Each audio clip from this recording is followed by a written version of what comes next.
your house will look at the end of the completion. With the same budget, with the same time period, what has been discussed beforehand. But I will give a very, very different example here. Can you tell me the kind of WhatsApp DP you have today? Are you, are you going to keep it same forever, or are you going to keep it different every day? That depends upon the kind of person you are. And if it is a business WhatsApp, it again depends the kind of customers you have got.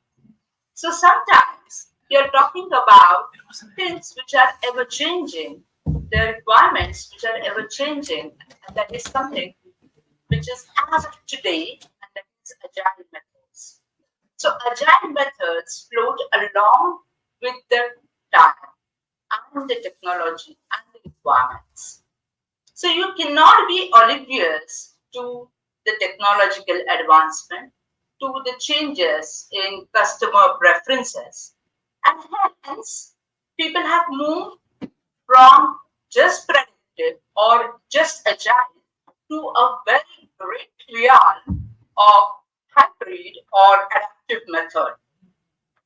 All of you must have seen 3D promos, like a 3D walkthrough of a residential apartment, where the apartment itself was a predictive method, but the way they are trying to market it is completely adaptive. Because you can change the 3D model, you can change the entry, you can change the interiors the way your customer preferences are.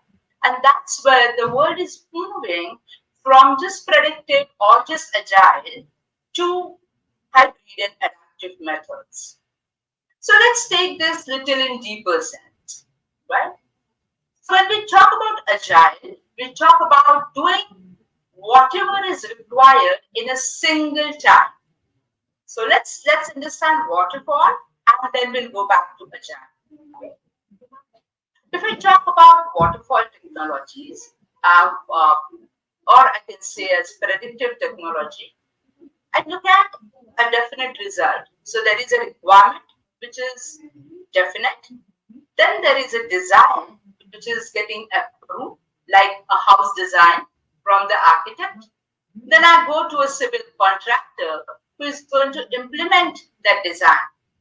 Then I move ahead and verify that yes, the house has been built as per my requirement. And then I start living and maintaining that house. I have followed a very much sequential stage when I'm actually building a house. But what happens when I would like to change whatever is possible as per the customer requirement? I can't really build a house if I keep on changing everything now and then. And that's where waterfall technologies are used wherever your end result is not going to change. But what if I tell you, can you see that? Can you see this Udemy website? You can change the picture. You can change how you would like to log in. You can change the logo. You can change the layout as and when you need. And that's where the agile aspect comes into picture. You are more customer centric. You're catering to the customers in much better way. And that's where agile is the only thing which actually make things faster and quicker and less riskier to get into the market. So let's understand this thing little in detail today. So when we talk about agile manifesto, you can see there are predictive as well as agile. So let's see what is getting replaced. So in predictive, we have a lot of processes, a lot of tools. You can have an analogy with a food recipe. So there is a definite recipe. If you're going to follow, the outcome is definite, right? So that's where we talk about processes and tools in predictive. But when we go to agile, we talk about individuals, interactions. So just compare to a restaurant which is operated by a chef. So what a prima facie a master chef does, he goes to the customers and he seeks their taste, their requirements, their interactions, and then he creates his special dish for that special customer. So from processes and tools, we are moving to individuals and interactions. In predictive, we keep on documenting whatever we have done, right? But if you look at Agile, this master chef restaurant come with a fancy menu which is available on the tab. You can actually scroll through, you can decide the ingredients. So instead of moving from a complete documented approach, they would like to take help of the technology. In predictive, what happens is everything is driven by a definite result. We keep on negotiating with the supplier. But in case of Agile, we try to collaborate more with the customer. And that's the basic difference where we try to follow a definite plan in predictive, where in Agile we keep on responding to the changes which are happening around. So these are the four basic values when we talk about Agile Manifesto. And with these four values come Agile's 12 basic principles. So the first principle talks about satisfying customers. So I should say that not only satisfying, it's more of a customer delight what Agile looks at. By looking at the change in requirements and giving a faster delivery, because Agile works in a much, much faster way. And in order to do that, they communicate regularly with the customers because the needs are going to come from the customers. And in order to have this communication fantastic, they prefer to have a face-to-face communication. They say unless and until you measure, you cannot really improve. So they also measure the work progress. And not only work progress, they also measure development progress with softwares and for all the other details which were given by the customer. They also look at good design. They measure progress. They also support team members, seek the result continuously, and go back, reflect, learn, and adjust every time. So these are the 12 basic principles of Agile Manifesto. So if you are going to deploy Agile methodology in your work, this is what you are going to follow in your project management. Now, let's take an example if I would like to follow that in a hybrid mode.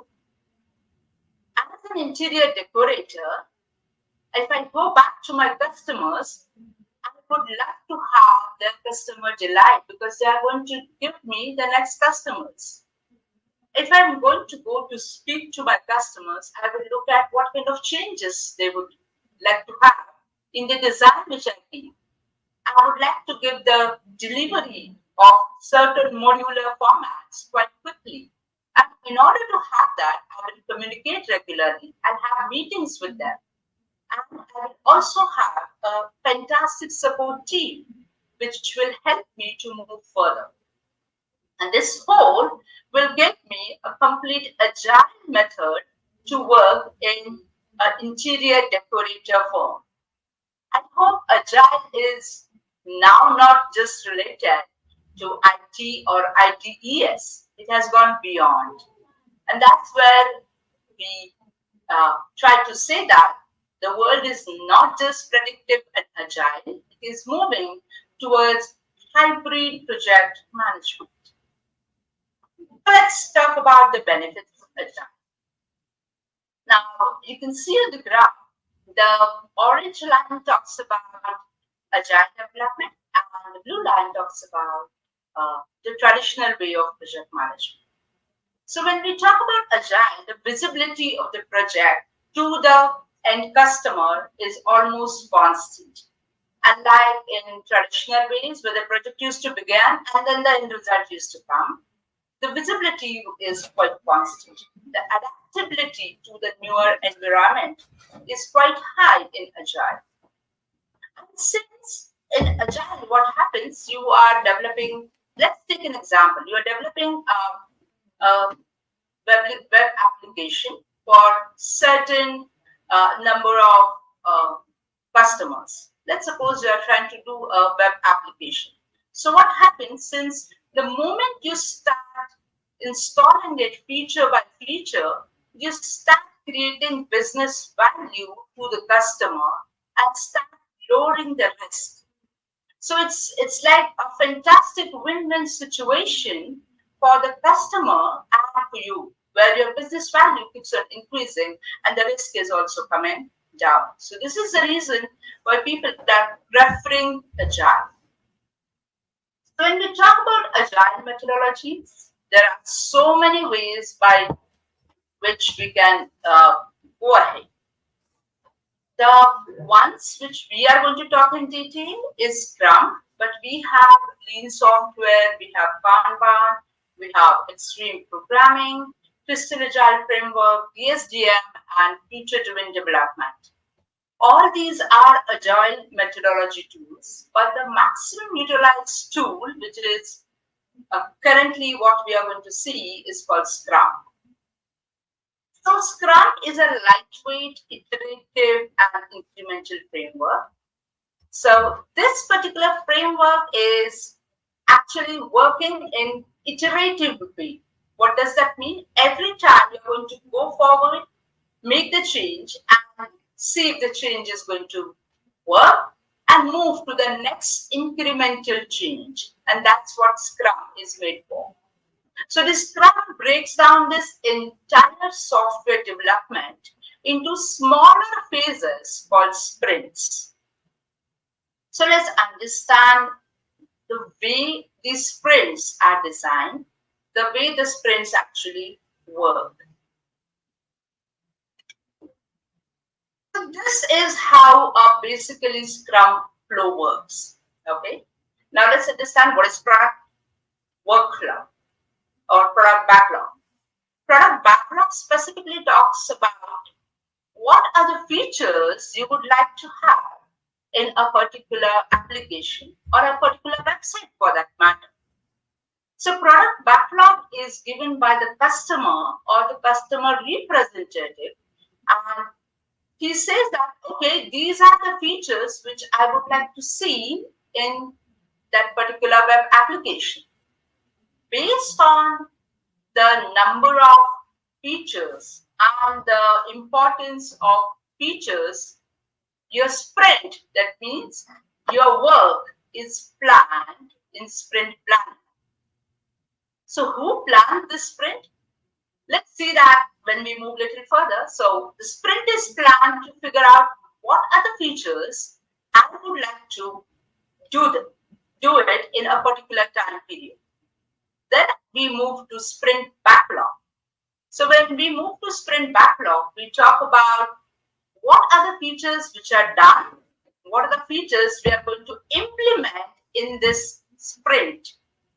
So in the sprint, the team comes together, they actually deploy that particular feature and they test it, and they come out with a potential product. And they say that, okay, this sprint has given these 3 features, and they come back in the sprint review, which is again they go back to a product backlog. Now this entire thing is called as Scrum workflow, which is dealt in about 1 to 4 weeks. So essentially, I'm going to do whatever is required even in the workflow diagram or waterfall diagram. Essentially, that says that in the sprint, I will be designing, I will be testing, I will be deploying, and retesting the deployment again. So I'm doing everything right from planning, designing, implementing, testing in that 1 to 4 weeks. So it's like I'm going to run a very fast speed just to complete that one feature. So this is a typical Scrum workflow, which is actually getting deployed. Now let's understand what are the basic understandings of Scrum artifacts. So whenever we say artifacts, that is something which I have as a group or as a list or as an output of this particular workflow activity. So the first artifact which I would like you to look at is product backlog. So product backlog essentially talks about all the features which are required in that particular application. Whereas sprint backlog talks about all the features you are going to deploy as per the priority. And burn down chart talks about what are the things you have deployed and what are the things you haven't deployed yet. Because you are starting to deploy, but you could not deploy. So that again goes back to your backlog. So that is called as burn down chart. Scrum artifacts are really very important documents because they help you to understand how faster your development is moving. If we look at the next way of Scrum ceremonies, now ceremonies is something where people come together and discuss. So ceremonies in Scrum are three different ceremonies. So first is the sprint meeting where the sprint planning happens. So what happens? The product owner, the Scrum master, and the development team come together and decide how they would like to deploy the features in next 1 to 4 weeks. So that is sprint plan. So where people come together to plan the next sprint. The second is the daily scrum, where every day the development team comes together and they decide, okay, these were the features, these were the learnings we got yesterday, and these are the things which I will be doing today. And the third, which is very important, is called sprint review, which is again done with the product owner to help you whether you can uh, tell if the features are deployed correctly, are there any issues in the features. So that is sprint review. So these are three Scrum ceremonies. So ceremonies is something where people come together. In Scrum, there are three times when people come together to plan the sprint, to plan everyday activity, and in the last, to review the entire sprint. And we've seen three artifacts: product, where you get the entire list; sprint, that is where you get the entire backlog of things on which you would like to work; and burn down is what you have not able to work and what you have worked. So it's like a status report in a short meal. The third role, which is very very important, is three Scrum rules. So there are three rules. The first is product owner. So it's product owner's responsibility to create a product backlog. So product owner is nothing but someone who is very much representing the customer requirements. Most of the time, the product owner belongs to the customer side and he tells which are the features he or he would like to have in that particular application. So that's where we talk about having a product owner. We have Scrum Master, where the Scrum Master actually takes up the entire responsibility of developing the entire sprint, completing the Scrum, and then moving ahead.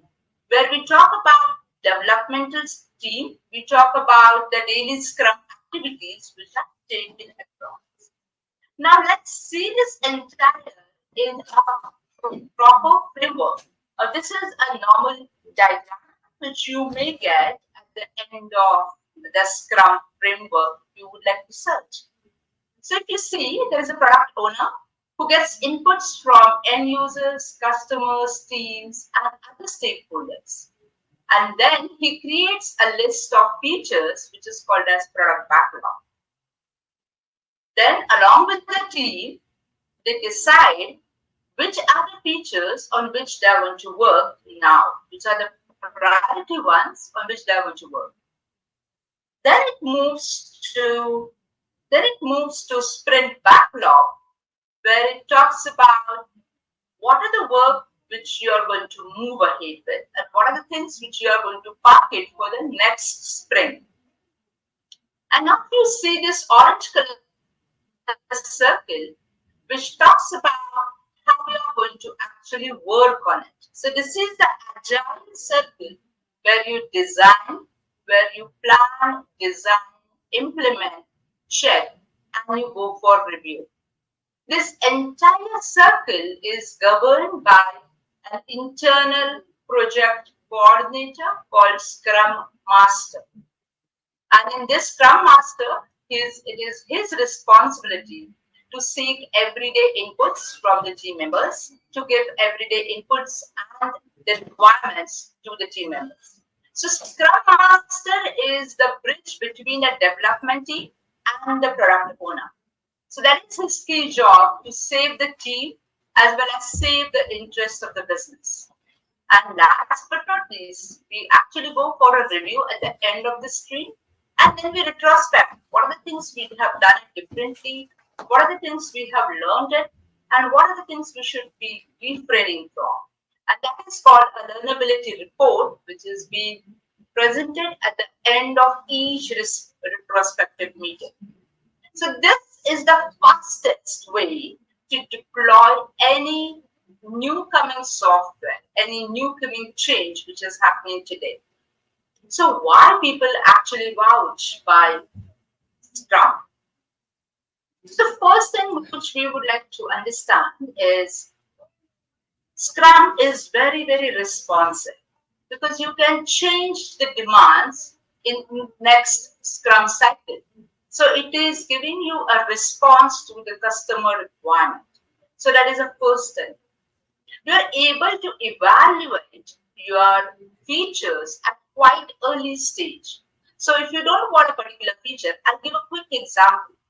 If you will see, there are certain applications which give you entry or login using Google. And some of the softwares will ask you login only through authenticate source like email or your mobile phone or one-time password. So depending upon the kind of response, the kind of market, the kind of application you are developing, you can evaluate each feature at the early stage and can make changes into it.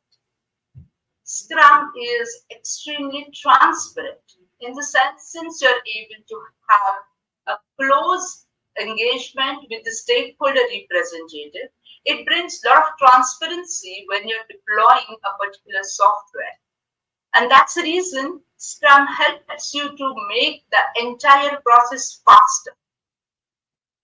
We talk about collaboration, as Scrum is a way through which you're not only collaborating with the team, but you're collaborating even with the other customers whom you have not seen. So collaboration is a key when it comes to deployment of any software or any new age technology today. So one of my friend who is also into interior decoration side, I asked her, do you follow Scrum? She said, precisely, because unless and until I have fantastic collaboration with the customers, with the suppliers, I cannot work fantastically. So that's where we talk about collaboration. The next is value delivery. The deployment of Scrum helps you to go incremental in approach. What does that mean? Today, I have created a login page, which is superb, and I'm able to collect the data from the customers, which is going to add value to my business. My app is yet not 100% complete, but it is giving me results the moment I'm able to deploy my application. There is always a better way to communicate because of Scrum, because the communication is quite faster and almost on a daily basis. Last but not least is about lowering the risk.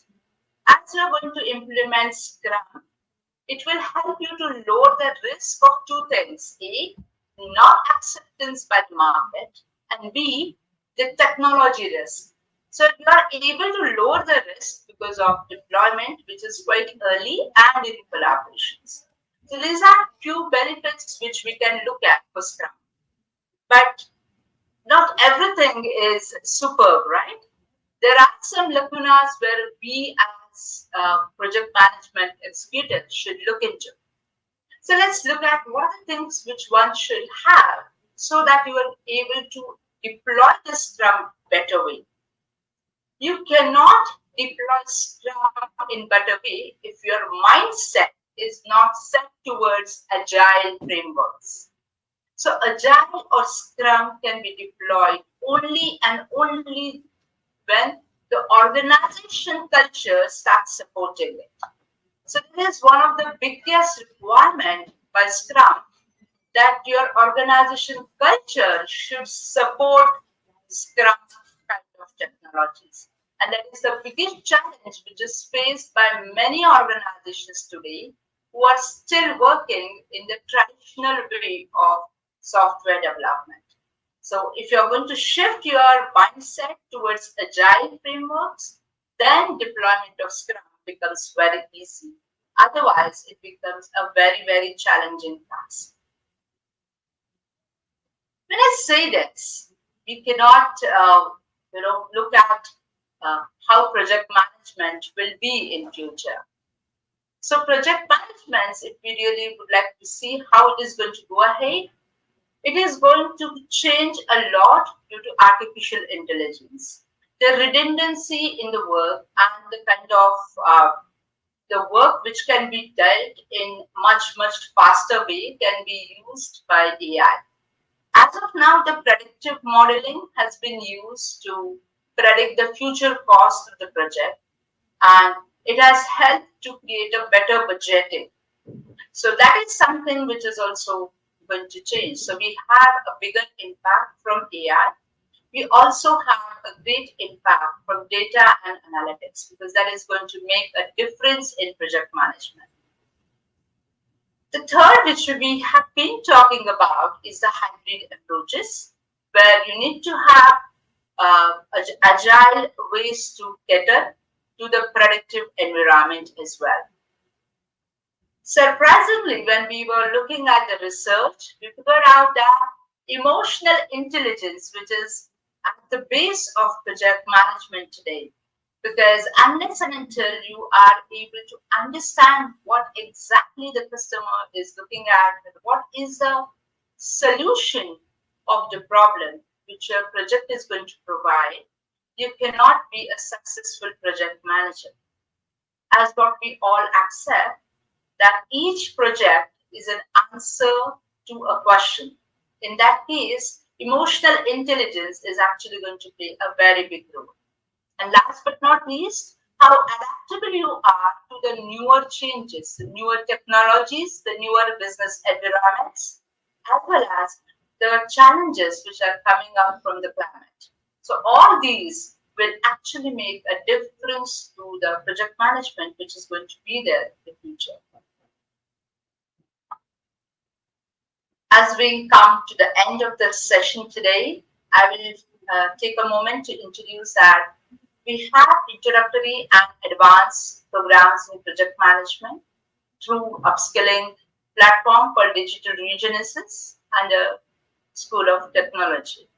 And we also offer Bachelor of Science in Computer Science, which is NQF Level 7, 3 years program from Regenesis School of Technology. Apart from that, we are also going to offer postgraduate diploma in data science, that is PDDS, which is NQF Level 8 1-year program. So if at all any of these courses you feel that we should learn a little bit more, please do get in touch with us. And with this, let me end my session today.